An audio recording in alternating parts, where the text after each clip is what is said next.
ಬೆಂಗಳೂರಿನ electronic city to silk board flyover ಮೇಲೆ ಒಂದು ಅಪಘಾತ ಸಂಭವಿಸಿದೆ.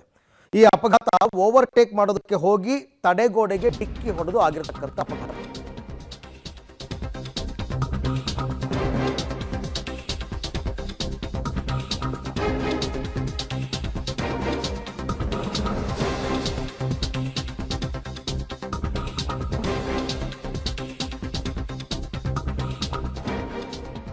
Electronic city to silk board flyover ಮೇಲೆ ಅಪಘಾತ ಸಂಭವಿಸಿದೆ.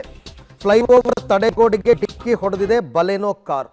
ಫ್ಲೈಓವರ್ನ ತಡೆಗೋಡೆಗೆ ಡಿಕ್ಕಿ ಹೊಡೆದಿದೆ. ಕಾರ್ನಲ್ಲಿದ್ದಂತಹ 5ರಲ್ಲಿ 2 ಗಂಭೀರ ಸ್ವರೂಪದ ಗಾಯ ಆಗಿದೆ ಅಂತ ಗೊತ್ತಾಗಿದೆ. ಏರ್ ಬ್ಯಾಗ್ ಓಪನ್ ಆಗಿದ್ರಿಂದ ಕಾರ್ನಲ್ಲಿದ್ದವರು ಪಾರಾಗಿದ್ದಾರೆ, ಅಂದರೆ ಪ್ರಾಣಾಪಾಯದಿಂದ ಪಾರಾಗಿದ್ದಾರೆ.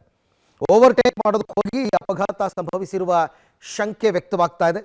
5 ಕಾರಿನಲ್ಲಿದ್ದಂತಹ ಸಂದರ್ಭ 4 ಯುವಕರು ಹಾಗೂ ಓರ್ವ ಯುವತಿ ಇದ್ರು ಅಂತ ಗೊತ್ತಾಗಿದೆ.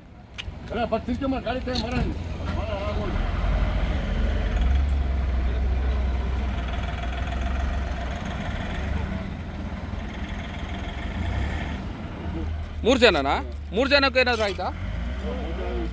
ಆಂಬುಲೆನ್ಸ್ ಕಳಿಸಿದ್ರು.